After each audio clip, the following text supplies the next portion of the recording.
House Republicans unveil articles of impeachment against Homeland Security Secretary Alejandro Mayorkas. GOP leaders saying, quote, his refusal to obey the law is not only an offense against the separation of powers in the Constitution of the U.S., it also threatens our national security. Texas Congressman Pat Fallon filed the original articles of impeachment against Mayorkas a year ago and joins us now as the GOP closes in on making it happen. So, Congressman, for people who say he just is terrible at his job, but it's not impeachable, what do you say?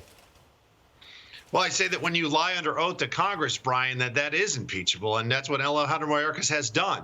And not only that, but he's violated the Immigration and Nationality Act 7-8 times over. And these articles spell that out in specificity. And for instance, let me read you an exact quote. Mayorkas said under oath to Congress that the border was no less secure than it was previously. Now, if that's true, well, let's look at the numbers. In the last two administrations, Obama and Trump, at this point in their presidencies, 3 years deep, they had about 1.6 million illegal encounters. Joe Biden has 8.5 million. That's not just about like it was before. We'd never had a month that we had over 200,000 illegal border crossings. We had 20 under Joe Biden. And I mean, the list goes on, and I could take up the whole program telling you how, right, how much chaos is on the border, and it needs to end. You know, what's so interesting is I'm home and work with him, and he says that he knows better. You can't just say that he's incompetent. He says this has to be intentional. Do you feel the same way?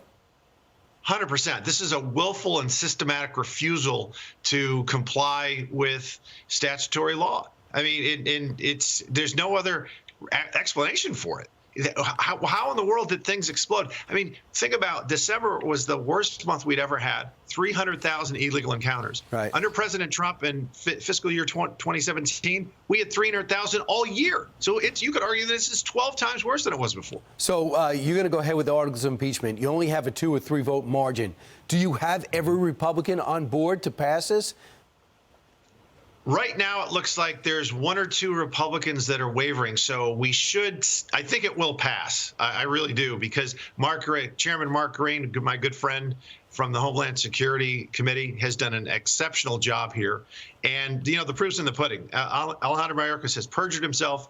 He's putting Americans in danger. I mean, opioid deaths have doubled under the Biden administration. And that's hundreds of thousands of American lives at stake here. So I think we must go forward. It's our constitutional duty to do so. So you have the FBI is really concerned about the border. In fact, they came out and said the threat we call today is new and unfamiliar in modern history. The U.S. has never suffered an invasion of homeland, and yet one is unfolding right now.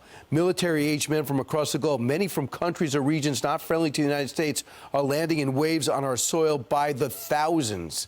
I mean, right there, every American, not Republican or Democrat, should be concerned with that.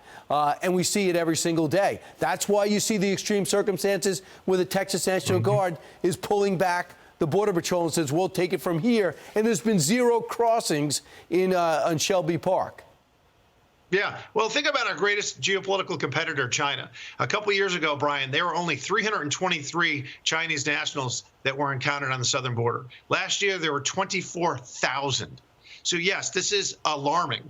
And Russian nationals have spiked dramatically. We don't even know who these people are. So some even if 1% were saboteurs, what if China invades Taiwan and then there's a couple hundred or 500 Chinese national trained military men, committing sabotage? And in an open society, that's not that difficult. Right. So we have this border bill that is going to be released, I guess, any day now.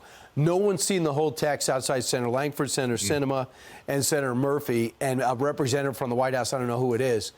From what you know, from the highlights you have seen, do you like any part of this bill? I think it's just window dressing. I mean, maybe these senators want to feel good about themselves at cocktail parties, but you want to put some real teeth in this legislation. First of all, Brian, Joe Biden can fix this today. He can fix it right now. He can fix it this morning by simply reinstituting Wait in Mexico, which President Trump so brilliantly did. And if you go down to the border and ask the agents what's the one thing that could really stem this tide and mitigate it, is they said just reinstitute Wait in Mexico, where your asylum claim will be adjudicated while you wait in Mexico. But Joe Biden refuses to do that. They're very eager to sue Texas, but they won't confront the Mexican drug cartels. So one of the things, a couple of things that they do. They say the asylum claims will no longer be standard unless you have proof. They said if you just say I'm under threat, that's not going to work. We're going to throw you back right away. You're going to get, within 6 months, you're going to get a review of your status. They're going to expand the expedited deportations. They're going to get rid of catch and release. And they said there's going to be a threshold of 5,000. That'll be an automatic shutdown of the border.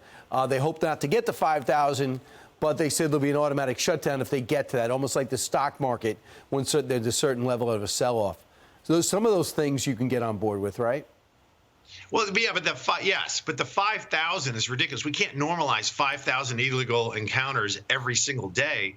If that number was 1,000, then we could talk. In fact, I talked to some of the Republican senators about that, and they also had grave concerns about that 5,000 number. That's a large number. That's 150,000 a month. That right. Normally back a few years ago, that would break records. So I definitely don't want to normalize that. That's a horrible part of the agreement. Last question. Just what's the mechanics? Is the vote today? Is the presentation today? What can we expect? Oh, it'll be this week. I think from what leadership tells us, it'll be this week. And you know what? Heck, I wanted to do it a year ago, as you mentioned. So I'm glad that it's, the wheels of the federal governance grind slowly, but I'm glad we're finally here to this day. And you are grinding. Congressman Fallon, thanks so much. Appreciate it. Thanks, Brian. God bless. All right. I'm Steve Ducey. I'm Brian Kilmeade. And I'm Ainsley Earhart. And click here to subscribe to the Fox News YouTube page to catch our hottest interviews and most compelling analysis.